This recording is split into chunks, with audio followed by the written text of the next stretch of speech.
Welcome back to BAC. We are glad you're back here at the Business Alliance Center. We are helping our small business owners create alliances that put their business in the center of success. Today we're going to be visiting with a wonderful business owner, and we look forward to you meeting her today. So don't go anywhere. We'll be right back.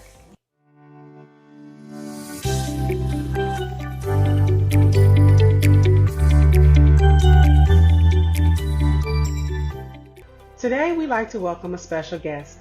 This fabulous fashion mogul is the CEO of Trendy Diva Boutique, where her iconic pieces inspire its wearer to discover their fashion story.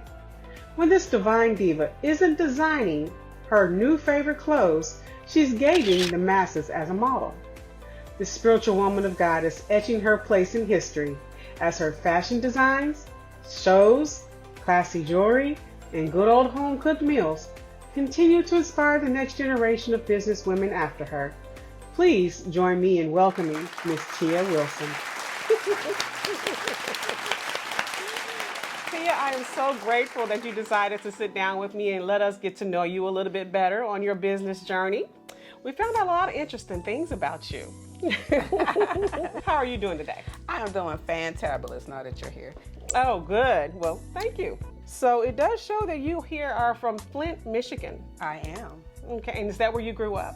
That is where I grew up. I was born in Poughkeepsie, New York, but I was raised in Flint, Michigan. So just born there, or did you spend any of your childhood there? In Poughkeepsie? Mm-hmm. A little bit, yeah, but not enough that I remember a whole lot about it. You have two daughters, and your oldest was born on Christmas Day. Yes, she was. How did she feel about that? She feels cheated. She feels like, she have to share her birthday and Christmas with the world, so she feels cheated.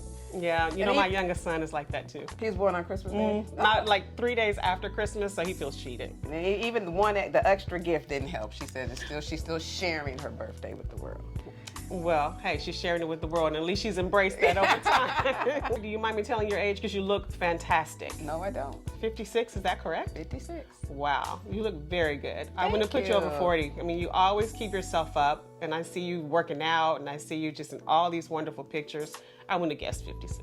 Thank you. Appreciate that. You know how to have those games at the amusement park, guess my age? Yes, or such? yes. They would get it totally wrong. Totally wrong. And they have.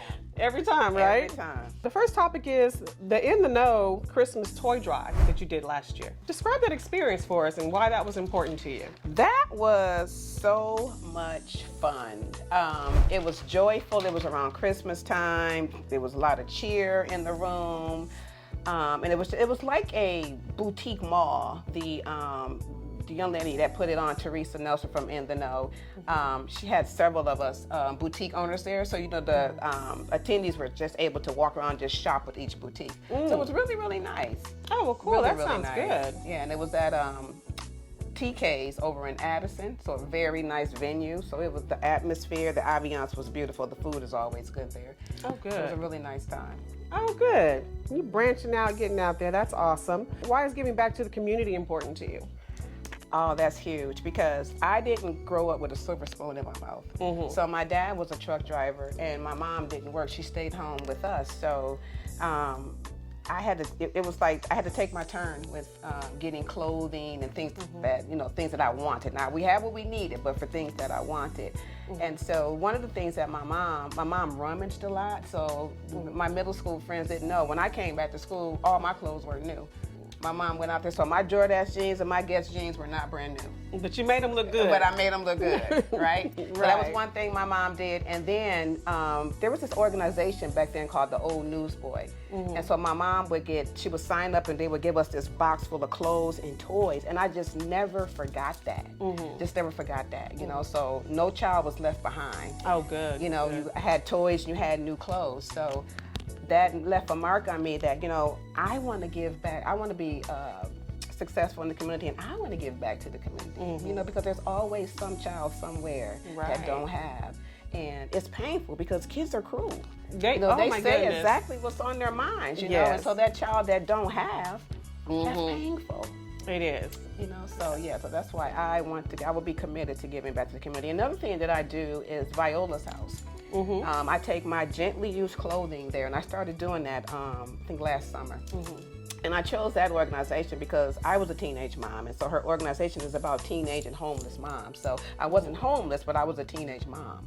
So I know what that's like to be a teenage mom and not have, and you know, so that was really important. Yeah, yes. that is very important. Yes. And I remember in talking to you when I did a shoe and clothing drive, I believe. And you gave bags and bags and bags and bags of yes. shoes and clothes. And I tell you, anybody that got anything from you was truly blessed, because it was not like stuff that was really used. You may have used it, but you took very good care of it. So it seemed like it was very well taken care of and very quality items that you gave. So and some of the stuff I hadn't even worn yet. Now, does that tell you how big her closet might be? Or no, need to be. Okay, well, you're well on your way to that. So that is awesome. So I'm glad you have a heart to give back to the community, because like you said, a lot of kids don't have that. But then that also overflows to your desire to show them or give them something that's fashionable. To make them look good, feel good, right? Yes, yes. We saw somewhere your business mission. We push the boundaries of style and innovation by empowering women with high quality, sustainable fashion. How did you create that mission? Because I am a very unique clothing stylist. I have this thing about myself that, you know, I don't like looking like anybody. I love creating, and I love creating looks. You know, I even play in my makeup just to create a different look. Really? But yes, but for the clothing, yes, I sometimes have a hard time finding what I'm looking for. Forget them all. They're so, especially in this area, they're so conservative. Oh, so yeah. I heard somebody say one day, well, if you can't find it, create it. There you go. So that's what I did. So I hand and carefully picked the items that I do have on my website to so that women can feel different. When you walk in the room, you control it. I mean, people they want to look at you. They want to know, where'd you get that outfit from? I like that. Do you? I like that uniqueness. I love uniqueness. Do you ever feel like I don't want to tell you where I got this from, because everybody's gonna start wearing the same thing and I won't be unique anymore. And let me tell you why I don't feel like that. Because I know that I'm different. Yes. And when I put it on, I'm going to be different. You're not going to wear it like me, and I can't wear it like you. We're different. Our body builds are different. How we put it together is different. So, no, I don't feel it. I'm going to tell you where I got it from. Oh, okay. And most of the time it's going to be from yourself, right? Right. Most of the time it's from myself. Yes. So, do you oppose dressing others? Like, hey, come let me dress you, fill out your whole outfit. No, I would love to do that. And I do that. Yeah. I do that. My couple of my sisters said to me, and because I didn't even know, they said to me, they said, Tia, this is a gift you got. I can't do that. And I said, really? You know, because it's a no-brainer for me to put something together. Oh, wow. And I can go in my closet right now and come out with something. And a lot of times it's something sometimes it's not something that I just bought. Really? Sometimes the top may be new, but the bottom I may have had when my daughter was born, my youngest, and she's 27. Oh, wow. So, you know, it's just knowing how to mix and match the pieces, you know, because style, it comes back around. It evolves and it comes back around. So, no, I love dress. Wow. I love to dress women. I feel like if I go in, I come out, still look plain. I'm like, this is not what I was looking for. But now I know who to call. Yes, we can get that going. This is a great question. Do you feel like people can push the boundaries of fashion too far? Like, you see some people on TV, they really over the top, but they think they look real good, or they let their stylist kind of really push them beyond to what they should really be wearing. Well, yeah, I do.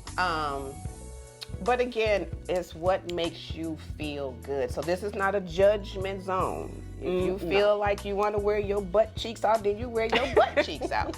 But now for me, I feel like I'm not wearing my butt cheeks out, because to me that's pushing it. Right. And then then we also have cultural, culture.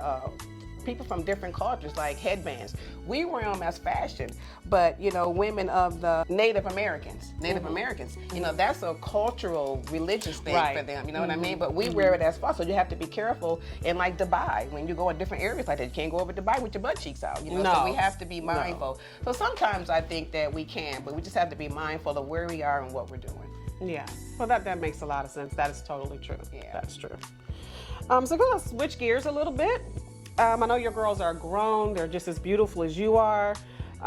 This you don't see very much in today's society, but I do want to get your impact on it, because you are a mother. You know, I'm a mother. My kids are grown too. And today's world, we would not have this happening. But since you went to Holmes Middle School and you got paddled by Mr. Thrash. Do you remember Mr. Thrash? I do remember Mr. Thrash. What did you get paddled for? Not you. He just passed away last year. He just passed away, yeah. So, first, how did that happen? Because I was a class clown. Really? Yeah. You seem like a very reserved kid. Like, you weren't that kind of... I'm goofy. I love having fun. Oh, wow. Okay. I love having fun. So, yeah, so me and my best friend, I mean, we used to actually just catch the school bus, the city bus to the mall so that we could just, I know this is not good, but we were kids. We're not condoning you do this. So we would just go to the mall and just people watch and pan and make jokes. So, with that being said, I would be doing the same thing in class, making jokes, and probably doing it when he was trying to teach the lesson. Oh, okay. And so he would tell me to step outside and bend over. And this man had holes carved in his paddle, so it sucked your butt cheeks in. Oh my goodness. I got paddled once too, but still didn't stop me from being a clown. Yeah, once was enough. After that, no more paddling for me, sir. And I forgot what I did. I think I caught in the crossfire, and I don't think it was even my fault. I'm not a fan of any kind of paddling. But so switch to today's society. How do you think that's changed and how that would go over? I don't think it would go over well at all. Do you think it's needed in some fashion? Paddling in school? Not at this day and time. No, I don't. Okay. It would not work out well at all. There's too many guns out there. I think that if that was to happen, I think some parents may come to the school, with their stuff and with their pistol or whatever, or either child will come to the school and take matters into his own hands. No, I just don't think that would work over well today. And I think the switch that they've done in the schools is to enforce more positive and relationship building. So I don't know. I don't think we can use physical force in the schools today. It's not working. No. Because you have kids coming to schools with things they shouldn't, self-defense, bullying, whatever they're dealing with. Right, you're right. Especially the bullying. Especially the bullying. It's not working very well. So. Okay, so do you believe a partial virtual education setting could improve the education system, or do you think it's hurting us? I really don't know because my kids have been out of school so long, but just depends on what the different area and what the child is dealing with. I guess it could work, Yeah. I guess it could work, especially if they're being bullied, or if they feel like they don't have clean clothes to wear to school because some of these areas are impoverished. They don't have to, deal with that as much. So I guess it depends on the situation and the environment. Yeah. Have you thought about taking your particular skill set of fashion to the schools? I would not be opposed to doing that. I hadn't thought about that till you said it, but I would not be opposed to do it. Actually, I would love to do that because I love teaching. I mean, by my day job, I'm a healthcare consultant, so I teach physicians, so I love to teach. Yeah, I think that would be great. Yeah, so you just put something on my horizon. How about that? Yes. Yes, indeed. So we're going to take a break real quick right here. Don't go anywhere. We're going to come right back and learn some more amazing information about Miss Tia and how she is inspiring the industry on her own.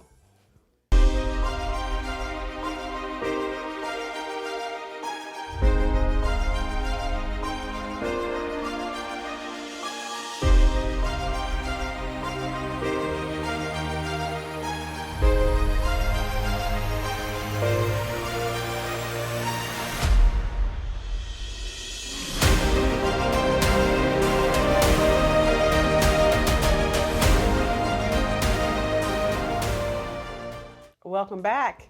Again, I'm your host, Denise Stanford, here with Miss Tia Wilson of the Trendy Diva Boutique. Miss Tia, you had a situation last year where you broke your ankle. I did. How did that impact your modeling, your business? How did you come back from that?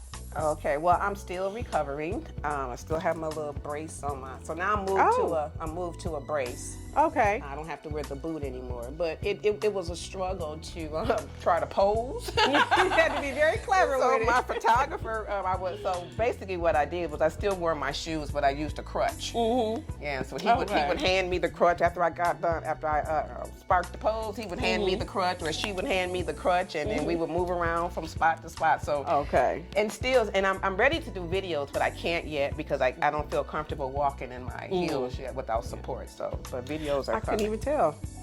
You got to cover it up. Yep, I just got the brace on today. Did you make it fashionable or you just covered it up? No, when I was modeling, I just had on the regular. You couldn't even tell. No, you couldn't, because I looked at some of your pictures and Facebook and stuff like that. You just look great in the picture. Nobody's paying attention to the boot or the feet because we can't see them. I was really. not wearing that boot in my photo shoots.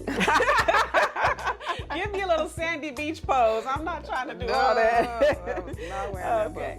So let's kind of walk into some statements that you've kind of made and really kind of dig into what that meant for you when you were kind of either supporting or making the statements. Okay. So the idea is not to live forever, but to create something that will. Andy Warhol, you responded, that's why I started TrendyDivaBoutique.com. What will be your legacy? Yeah, so I want to leave a legacy that I made women feel just their absolute best. And I showed them how to, not only, because buying your clothing is one thing, but styling your clothing is another. You know what I mean? So yeah, absolutely. I want to leave that mark that I just made them women. I want them to when God is calling us home and we're being judged and we're giving our and we're talking with Him at that moment. I wanted them to be able to say, yeah, she made me feel wonderful. Yeah. I saw on your Facebook and I inquired about a sweater that I think looks very nice and it looks nice on you. And you were like, well, do you want me to get one for you? And I'm like, well, no, I don't feel like I'm gonna be as confident in the sweater as you look, because I've got this whole grandma belly thing going on now. So for me, it's important to choose clothing that is comfortable in me, because you see people make that mistake a lot, right? Yeah. So they'll say it looks good on you, but is that going to look good on me? So are you honest? Even you have to be brutally honest with some of your clients. You have to be honest. Yeah, you have to be honest. Because we do have different body types, but there's also enhancements. I wear them sometimes.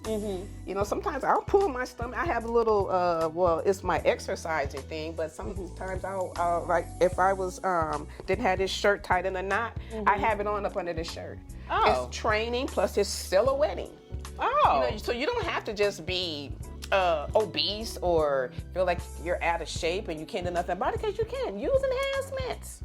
Okay. It don't always have to be surgery. Some of us can't afford surgery. Okay, well, I would never thought you used that. Thank you for that testimony. Yes. Yes, but it's important. Have you had to tell your clients that want to order something that's really not their body type, like, hey sis, let's try this, or enhance it with this? Oh yes, and they're receptive to it, because it's not what you say, it's how you say it. Right. Yeah. And that's the thing that they want to know when they call me. Do you think that this will look good on me? And I'm going to tell you the truth. Okay. So do you think that sweater will look good on me? Yes. Yeah, I do. You know what? Because we could contour you. Okay. We could contour you if that's what you know. Some women don't mind if the little fluff is there.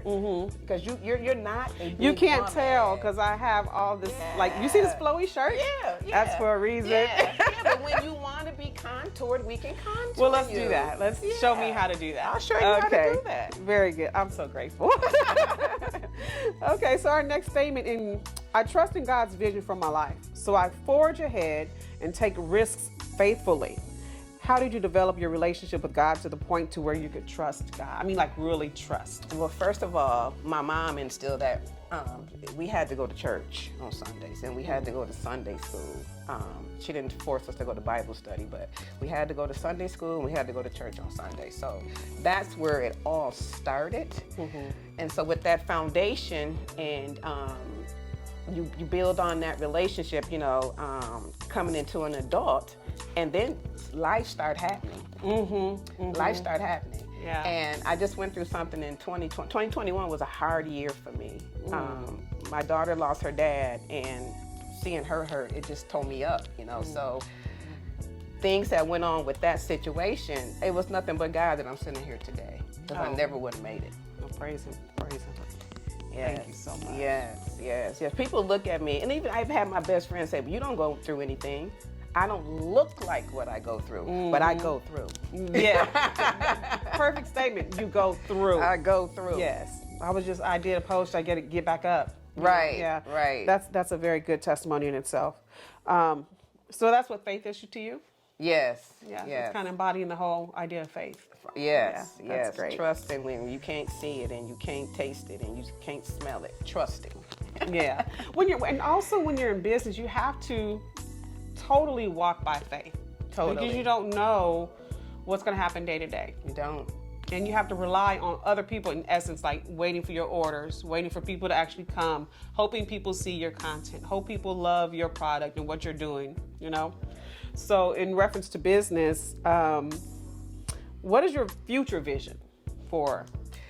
You know, my future vision, I really want to get now I'm still going to be an online boutique because I want to reach masses. But one of my future goals is to also have a showcase.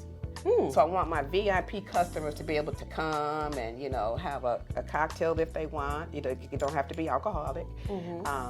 Appetizer. And, you know, they come and they try. That's my vision. I see them trying on clothing. And we just I've seen that. and having good conversation, talking about fashion trends or whatever. They may be going through something that day. You know, I just want to be that resource. Oh, well, that is a really good idea. That would be fun. That would be fun. So you want to have this in a certain location, or you want to have it in multiple locations? What is the whole vision with that? I would start off in one central location. Okay. Now, if God says so, we can move around. Move around, right? Yes, we can move So around. would you be open to going to your clients? Yes, I would be open to going to my clients, my VIP clients. Because they'd be comfortable in their own space, right? Yes. But then you would bring the hors d'oeuvres or the cocktail or whatever. Yep. Just buy it. That's great. Yeah, that's great. So when you say central location, though, Dallas is so big and you want to have a medium for all different cultures, for you, what would be your ideal central location? Oh, you know what? I really would have to think about that one because I'm not a Dallas native, so I'm not as I use the GPS wherever I go. So I really would have to think about what that would need to look like for a central location. All right. Okay. Okay, Miss Tia, I have some lightning round questions to ask you. So the first question is, how is Dallas different from Detroit? Ooh, I want to say fashion. I would say hair number one. Hair. I mean, Detroit is just, oh my gosh, probably a beauty salon on every corner. So hair. Hair and fashion. Hair and fashion. Alrighty. Hair and fashion. So how was meeting Jagged Edge? You know, that was so cool. That was so cool. We were in Memphis, and me and my sister had just come back from Beale Street, and they were in the lobby, and they were so down to earth. I mean, we was taking pictures with them, just talking. They were on their way to their concert. We didn't know that they were in concert that night. We probably would have got tickets, but and so we were just vibing with them and taking pictures. They were just down to earth. Yes, so that was cool. Well, that's good to know because sometimes, that's what I'm gonna say. Unexpected things like that happen. They might be thinking of something or doing something and don't want to be bothered, but that's good to know. Yeah, they were very good people. They were very people oriented. Now, I know you watch what you eat, but what inspired the gourmet meatloaf with the Wagyu beef? I saw that there. Well, I just like I'm unique with styling, and I bore with stuff quickly. So I was just tired of eating the same stuff all the time. And if I'm gonna eat meat, I like to buy good meat. So, quality meat. Yeah, quality good meat. So that's where the Wagyu part came from. But then I've been getting on Pinterest. And just looking up new recipes, and that was one. So I just wanted to try it. How long did it last? Quite a bit. I've been doing that quite a bit. The meatloaf? Yeah. It probably lasted a week. Oh, did it? It lasted a week, yeah. Oh, okay. So because normally I'll send my sister's boyfriend a plate, and then Shalina or the kids will come over. Oh, you made a big one. Well, it was probably a 2-pounder. Oh, okay. But it's just me and Glenn here, so. Okay. Well, it wouldn't last that long in my house. I'll tell you that. Okay, well, that was good. And I really totally respect the fact that you keep yourself up. That's why you look so great. You're careful with what you put in your body. Oh, yeah. If I'm going to buy meat, it's got to be good meat. Good meat. Okay. So which of your fashion accomplishments are you most proud of? Well, starting this boutique, because I'm going to tell you, I didn't have people look at me and I'm not confident all the time. It took me a minute to get the confidence to do this. Even though I knew I was fashionable, the fear of not knowing how to run this type of a business. I did the jewelry, but it was totally different. It didn't feel like an easier transition, though, because you're going to have the clientele. They already knew how flashy, how beautiful your beads and stuff are. And that didn't even matter. It didn't roll into... Nope. That didn't even, I know, that didn't matter. I was still nervous. Oh, okay. I was still nervous. And I kept just talking to myself and saying, okay. I know that I'm supposed to be in fashion. I know this is my purpose and my calling. And so once I accepted that, I think it made it easier for me to walk it out. Okay. Yeah. But it was a lot of talking to myself and God. I ain't lying. Wow. I was nervous. Well, you did the right thing, talking to God and just kind of really giving yourself time to embrace it. And I did. And I even to this day, I'm still taking my time and making sure that I'm learning the different aspects of the business because it's different than what I thought it would be. I know how to shop for me. Now I'm shopping for everybody. Right. You know what I'm saying? So just learning the different aspects of how to market, you know, how to sell, how to read your numbers, all that type of stuff. And I've always been, I don't like numbers. I hate math. Oh, wow. So I have to learn how to, now I got to learn my numbers. I got to know my numbers, you know? Right. So you have someone helping you with that? Yes, Good. I do. Yeah. I have a marketing coach and a branding coach. Good. That's good. I truly believe if you don't know it, don't try to fake it. Just get somebody else does. Yeah. So that makes a lot of sense. And that's why I was so slowful about it because I didn't want to make a lot of big ticket mistakes. You know, these people have already made the mistakes. Right. And I have made some, but you know, I don't have to make all the ones that they've made. You know? Right. Yeah. That's why you're paying them. That's why I'm paying them. Exactly. That's why I'm paying. That's why. Okay. So you're very fashionable when you go out. What is your go-to outfit for nightlife? I love jumpsuits. Jumpsuits. I love jumpsuits and I love denim. I do. Yes, I saw one you just had the other day. Was it Teresa Nielsen that had it on? She was yes. great. Oh yeah, I love that one. Yeah. That's Denim that one sitting and right there. Okay, yeah, we definitely want to share that one. Denim and jumpsuits. I love jumpsuits. It just makes you comfortable. And I love form fitting. Yeah, I like my clothes to move when I move. Yeah, so I love jumpsuits. Oh, that's good. Was the 4-time Emmy winner? Yeah, she wore that. Oh, you guys really been on my page. Okay, we're gonna show that. Yeah, definitely. She modeled that for a photo shoot. Okay, we're definitely gonna do some behind the scenes and some features for the products that Miss Tia has in her boutique. So you all don't go anywhere at all. But I do have one final question, Miss Tia. How has fashion changed your life, and how can the viewers have the same experience? What can you tell them, those that are thinking about taking the avenue that you've taken, to really give them that extra push? Get you a coach. Get you a coach. That's the number one thing. Get you a coach. Get you a coach? Get you a coach. Like a life coach or a mentor type person? Business, yes, a business coach. A business coach. And, you know, a life coach too, because there's going to be days. You're going to have ups and you're going to have downs. There's going to be days where you just don't know, you know. And somebody that can speak that into your life, you know, is key. That's good. It's key. All right. Yep. Well, Miss Tia has really stepped into an industry that she has truly made her own. From jewelry to fashion now to a boutique, she's learned a lot along the way. And if you have any questions, we're going to put her information here to the website, how you can reach her on Facebook. Go and check her out. She's got a lot of information she can share with you. And here, again, my name is Denice Stanford with the Business Alliance Center. I'm here to assist you with your business needs. I'll be more than happy to create alliances for you to put your business in the center of success as well. You can reach me on Facebook and you'll see our information here at the end. But don't go anywhere. We've got some behind the scenes for you. And you can wear your fitted shirt on the outside or the inside, just depending on the look that you want. Okay. Or you don't have to wear a shirt at all. Oh, sexy ladies. And while we're modeling some of these items, how did you meet Teresa Nielsen? Because I am a vendor at a lot of her events. Oh, okay. And she is just a sweetheart, let me tell you. Good. She texted me last night, asking me what I had new on the site, and she's a big supporter. Oh, well, good. So how the jumpsuits are online as well? Yeah, the jumpsuits and those are online run as well. They're $135. We also Very have, nice. if you subscribe, you get 20% off Okay. for your first order.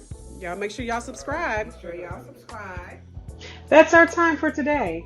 I thank our special guests for spending time with us to learn more about their business journey. Again, my name is Denice Stanford with the Business Alliance Center. Be sure to like this video. Subscribe to the channel to join us on the journey to help others. And remember, click the bell to be notified when more content is available. Hey, if you would like to be a part of the BAC Partnership Program, just send us a text to 682-422 888-888-7090 for details on how you can receive a live interview and free digital marketing content. Let us help you on your business journey.